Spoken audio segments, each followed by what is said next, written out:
नमस्कार आप सभी को। आशा करता हूँ सभी कुशल से होंगे। हम यहाँ क्लास 12 फिजिक्स का जो Coulomb's law and electric field है इस कोर्स को इसकी स्टडी कर रहे थे यहाँ पे। और इससे पहले हमने कई पिछली वीडियो में इसके बारे में डिस्कस करा है। और आज हमारा जो टॉपिक है विद्युत द्विध्रुव की निरक्षीय अनुप्रस्थ स्थिति में विद्युत क्षेत्र। इससे जस्ट पहले जो वीडियो थी उसमें हमने विद्युत द्विध्रुव के अक्षीय या अनुदैर्ध्य स्थिति में विद्युत क्षेत्र की गणना करी थी। और हमारा वहाँ परिणाम आया था E बराबर 1/4πε0 2p/r³। तो यहाँ क्या आता है देखेंगे अभी। जो फिलहाल इस वीडियो को देखने से पहले आपको उन पहले वीडियो को देखना बहुत ही ज़रूरी है, क्योंकि उन्हीं से ही बेस्ड है पूरी की पूरी। हो गया, तो ध्यान रखिएगा। चलिए स्टार्ट करते हैं। और पहली चीज़, जैसे मान लीजिए हम एक बार जैसे किसी चीज़ को एक्सप्लेन कर रहे हैं, तो ये जरूरी नहीं है कि उसका एक्सप्लेनेशन दूसरी बार भी बिल्कुल सेम का सेम हो। उसमें सब चीज़ें कवर हो जाएंगी, क्या बताना हम चाह रहे हैं वो कवर हो जाएगा, लेकिन हर बार सेम हो ऐसा कोई ज़रूरी नहीं है। ठीक है, किस तरह से अभी देखिएगा। यहाँ पे मैंने पिछली वीडियो में भी ऐसे ही कुछ किया था।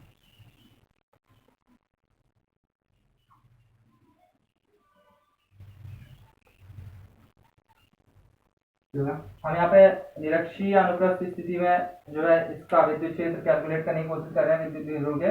और या इसे इंग्लिश में ब्रॉड ऑन पोजीशन पे कहते हैं। मेनली अनुप्रस्थ से ज्यादा आता है, ध्यान रखिएगा। निरक्षीय अथवा अनुप्रस्थ एक ही चीज है, ब्रॉड ऑन पॉइंट।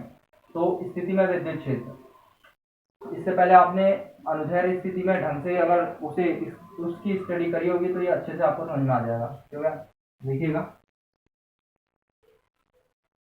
यह था, माना ए बी एक विद्युत द्विध्रुव है जिस पर क्रमशः -q तथा +q आवेश स्थित है, जिनके बीच की दूरी 2l है। हो गया। मैं इसे इस तरह से ही बोल सकता हूँ या इस तरह से भी बोल सकता हूँ कि ए तथा बी पर क्रमशः -q तथा +q आवेश स्थित है जो विद्युत द्विध्रुव का निर्माण करते हैं। हो गया। आप किसी भी वे में बताइए, आपको इस तो ये आप कर रहे हैं, इसको एक्सप्लेन करने से मतलब है कि ये पूरी तरह से अच्छे से एक्सप्लेन हो जाए, जितने अच्छे से आप कर सकते हैं। ठीक है, ये ध्यान रखिएगा। तो किसी भी वे में, इससे पहले भी हमने बताया था कि आप, मैंने इसमें 2 वे से या 2 या 4 वे से जितनी बार मैंने इसको समझाया होगा, शायद कुछ ना कुछ अलग रहा हो, तो कंफ्यूज मत होइएगा। मतलब वही है, अर्थ वही है। ठीक है, कोई चीज रटी नहीं गई है, इसीलिए जो है जैसे हमें दिखता है वैसे ही हम बोल देते हैं यहाँ पे। ठीक हो गया। तो मैं कह रहा हूँ, माना ए भी विद्युत द्विध्रुव है जिस पर क्रमशः -q तथा +q आवेश स्थित है, जिनके बीच की दूरी 2l है। ठीक हो गया, 2l है। तो इस द्विध्रुव का द्विध्रुव आघूर्ण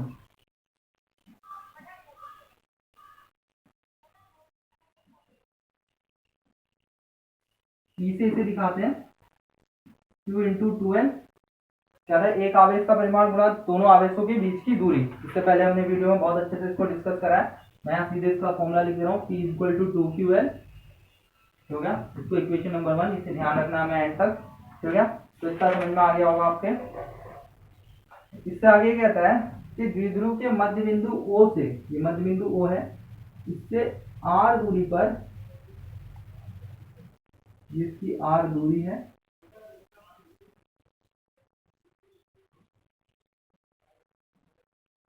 r दूरी पर निरक्षीय स्थिति पर बिंदु P स्थित है, जहां A तथा B के कारण विद्युत क्षेत्र ज्ञात करना है। ठीक हो गया। तो इन दोनों को हम मैच कर दे रहे हैं इस तरह से। और अगर ये 2l है तो यहां से लेके, ये द्विध्रुव का मध्य बिंदु O है, यहां से यहां तक l होगा ये, और यहां से यहां तक l होगा। ठीक हो गया। तो पाइथागोरस प्रमेय का यहाँ पे यूज करेंगे। ठीक है, आप इसको चाहे तो रफ में कर लें या इसमें कर लें, ये आप पे डिपेंड करता है। देख लीजिए, त्रिभुज एपीओ में आपको पता है पाइथागोरस प्रमेय होती है, कर्ण का स्क्वायर बराबर लंब का स्क्वायर प्लस आधार का स्क्वायर। ठीक है, तो कर्ण यहाँ पे आपको दिख रहा होगा एपी है, पहले इसके लिए, इस -q के लिए। ठीक है, लंब यहाँ पे आर का स्क्वायर है और आधार यहाँ पे l है, l का स्क्वायर यहाँ पे आप। तो ये हो गया आपका AP = √r² + l² हो गया। तो ये पाइथागोरस से हुआ है। आप यहाँ पे लिख दीजिए कि पाइथागोरस प्रमेय से कर्ण का स्क्वायर बराबर लंब का स्क्वायर प्लस आधार का स्क्वायर। इससे पहले आपने ये पढ़ा होगा क्लास 7 में। तो एपी का स्क्वायर बराबर हो गया आपका आर का स्क्वायर प्लस एल का स्क्वायर, और यहाँ से स्क्वायर हटा तो यहाँ रूट लग गया। तो यानी कि आपको एपी की डिस्टेंस पता चल गई। एपी की डिस्टेंस आपकी कितनी आई, आर का स्क्वायर प्लस एल का स्क्वायर, और सेम एज बीबी की डिस्टेंस भी इतनी होगी, क्योंकि बीबी में भी देखिए ये एल है और ये आर है, तो डिस्टेंस उतनी रहेगी, यानी कि सेम दूरी रहेगी। ठीक है, तो यहाँ तक आपको समझ में आ गया होगा। आगे बात करते हैं, और जैसे जैसे हम बोल रहे हैं वैसे ही आपको लिखना है। माना ये भी एक विद्युत द्विध्रुव है जिस पर क्रमशः -q तथा +q आवेश स्थित है, जिनके बीच की दूरी 2l है। द्विध्रुव के 2l है तो द्विध्रुव आघूर्ण P बराबर 2ql, इस तरह से एक आवेश का परिमाण गुना दोनों आवेशों के बीच की दूरी। ठीक है, उसके बाद यहाँ बीच में आपको लिखना है कि द्विध्रुव के मध्य बिंदु O से r दूरी पर बिंदु P, यानी r दूरी पर निरक्षीय स्थिति पर बिंदु P स्थित है, जहां A तथा B के कारण विद्युत क्षेत्र ज्ञात करना है। तो पाइथागोरस प्रमेय से एपीओ में कर्ण का स्क्वायर बराबर लंब का स्क्वायर प्लस आधार का स्क्वायर करके ये हमने साइड निकाल ली। अब आगे करते हैं। तो या हम कह रहे हैं माना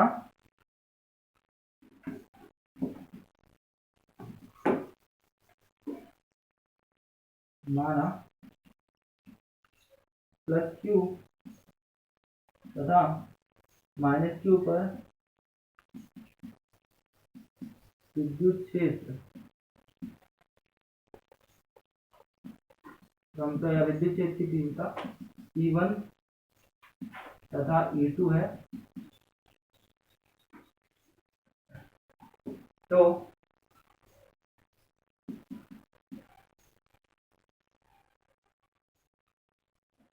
-q के कारण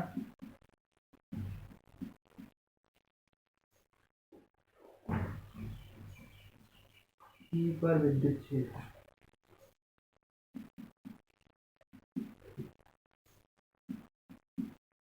इसे हम E1 से दिखाएंगे। विद्युत क्षेत्र E1 ही हमने बता रखा है। तो P पर विद्युत क्षेत्र E1 is equal to 1/4 pi epsilon naught, आवेश Q है, और बीच की दूरी हमने अभी निकाला r square plus L square का होल स्क्वायर। हो गया, ये +q के कारण है।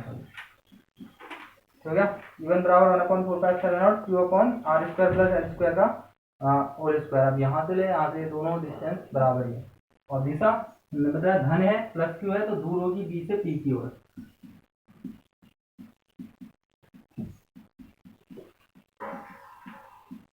ये दिशा है। हो गया, इसी प्रकार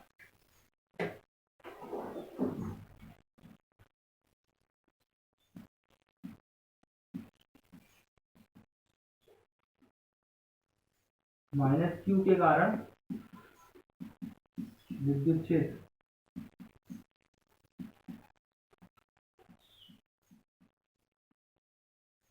E2 is equal to 1/4 pi epsilon naught Q upon under root r square plus L square का होल स्क्वायर। अब क्योंकि -q के कारण है तो -q की ओर होगी, यानी कि P से A की ओर।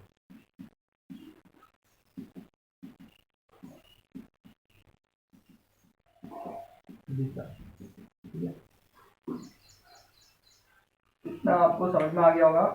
अब E1 तथा E2 का जो रिजल्टेंट है, यानी कि जो परिमाण है, ये बराबर है। हो गया, ये परिमाण क्या है, बराबर है। तो इस तरह से ध्यान से देखिएगा।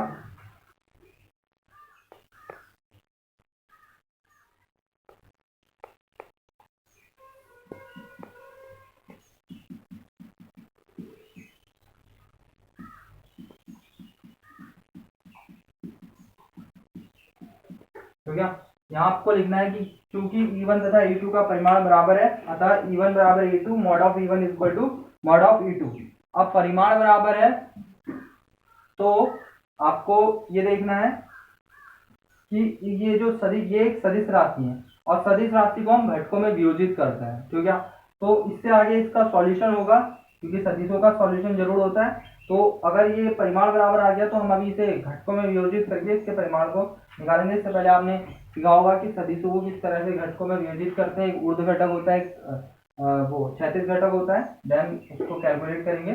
फिलहाल इस पे का आप स्नैपशॉट ले लीजिए।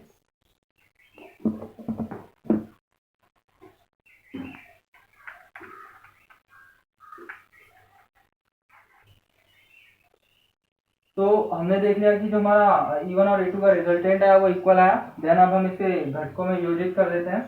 तो देखिए ये इसका जो है ये ऊर्ध्व घटक है, आपको साफ दिख रहा होगा, ये ऊर्ध्व घटक है, ठीक हो गया।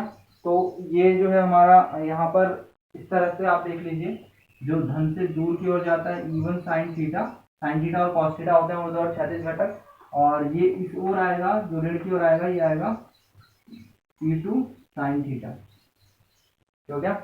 E1 साइन थीटा और E2 साइन थीटा। आपको ये सब चीजें फिगर से ही समझनी होगी कि जो हमारा ऊर्ध्व घटक है वो E1 साइन थीटा है, क्योंकि यहाँ पर धनावेश है, धन से दूर की ओर E1 साइन थीटा जाएगा, और ऋण की ओर आएगा तो E2 साइन थीटा आएगा, क्योंकि E1 जो है धन के पॉजिटिव पे जो विद्युत क्षेत्र है वो E1 है, और नेगेटिव पे जो विद्युत क्षेत्र है वो E2 है। तो आप देखिए कि ये दोनों जो वैल्यू है वो एक ही लाइन में, यानी कि एक ही जगह लाई कर रही है, यानी कि इनकी दिशाएं जो है एक दूसरे के अपोजिट है, हो गया। और दूसरा घटक जो है हमारा यहाँ पे हम देख रहे हैं साफ साफ कि एक इस ओर को जा रहा है। अगर हम इसको, इस लाइन को इस आगे की ओर बढ़ा दें, ये लाइन, हो गया, क्योंकि ये क्षैतिज घटक है, और इस तरह से आगे की ओर बढ़ा दें, हो गया, आगे की ओर बढ़ चुकी है। तो आप देखेंगे कि ये हमारा इस साइड को जो गया, एक इसमें जो गया हमारा E1 cos थीटा और एक E2 cos थीटा है, तो इस ओर को जो है वो E2 cos थीटा चल रहा है, और इनका जो रिजल्टेंट है वो यहाँ पे आएगा, इसको E से डिनोट करेंगे, ठीक हो गया। अब देखिए कि ऊर्ध्व घटक जो है हमारे, ये तो कैंसल आउट हो गए हैं, क्यों? क्योंकि दोनों एक दूसरे के अपोजिट है, अपोजिट होने के कारण यानी कि ये निरस्त हो चुके हैं, ठीक है। तो ये निरस्त हो चुके हैं, और ये है आपका क्षैतिज घटक, ठीक है, जो यहाँ पे ऐड हो चुका है, ठीक है, जो ऐड हो जाएगा, यानी कि E बराबर हो जाएगा आपका यहाँ पे जो बनेगा E1 cos theta plus E2 cos theta. इस चीज को आपको समझना होगा। मैं फिर से बता देता हूँ कि जो ऊर्ध्व घटक है वो आपस में निरस्त हो जाएंगे, क्योंकि एक दोनों एक दूसरे के एक ही लाइन में लाई कर रहे हैं और एक दूसरे के अपोजिट है। और लेकिन जो क्षैतिज घटक ये है, क्षैतिज घटक जो इस ओर को चल रहे हैं, E1 cos theta, E2 cos theta, ये दोनों ऐड हो जाएंगे, ऐड होकर के रिजल्टेंट देंगे, ठीक है।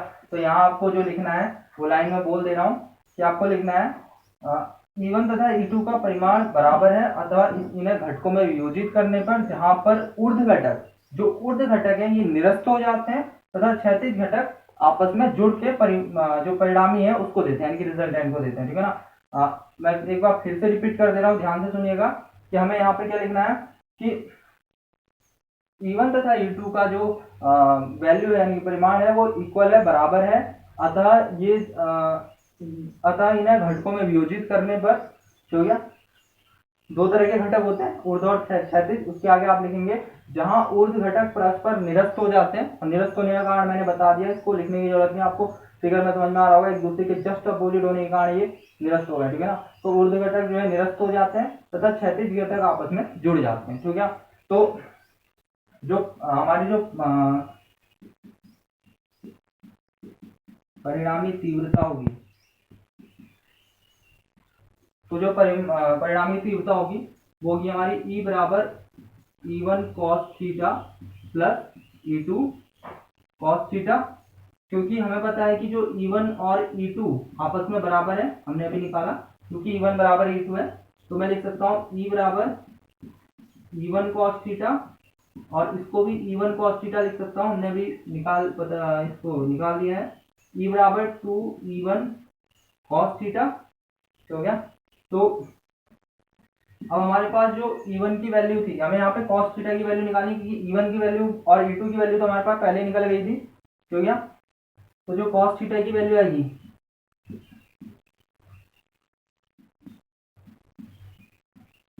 इस तरह से cos थीटा बराबर आपको पता होना चाहिए होता है हमारा आधार बट्टा कर्ण।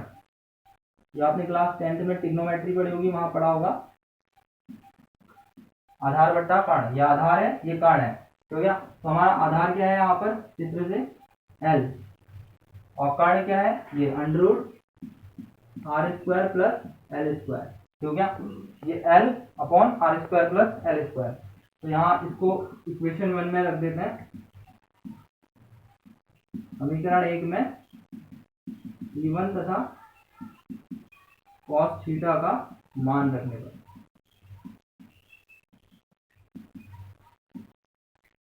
तो E इक्वल टू हो गया आपका 2 इंटू E1 की वैल्यू हमारे पास वहां आ गई थी 1/4 Q upon √r² plus L², हमने निकाल रखी ये वैल्यू इससे पहले E1 की, और cos थीटा की यहाँ से आ चुकी है L upon √r² plus L²। Then E equal to हो गया हमारा 2QL को एक साइड ले लेते हैं, 2QL अपॉन 4πε0 1 अपॉन, और ये तो होल स्क्वायर में था ना, होल स्क्वायर में प्लस 1/2 ऐड करेंगे तो हो जाएगा √r² प्लस L² की पावर 3/2, क्योंकि ये पूरा का पूरा स्क्वायर है और इसमें आप 1/2 ऐड कर लीजिए, ये भी इसमें ऐड कर लीजिए तो 3/2 हो जाएगा ये, हो गया। अब क्योंकि 2QL तो हमारा होता है P, E equal to P upon 4πε0 1 upon √r² plus L² की पावर 3/2। इसका आप स्नैपशॉट ले लीजिए, देन मैं इरेज कर रहा हूँ इसे फटाफट।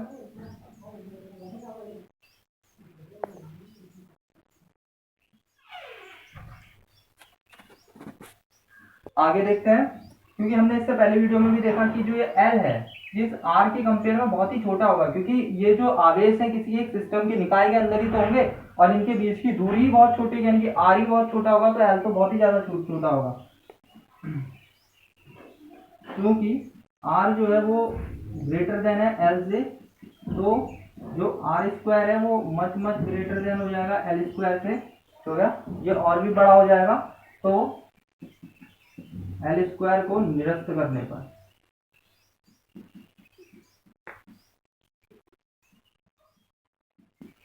हमने सेम पिछले बार भी करा था, तो E इक्वल टू आ गया आपका P अपॉन 4πε0 1 अपॉन r², क्योंकि L² निरस्त हो गया यहाँ से r²,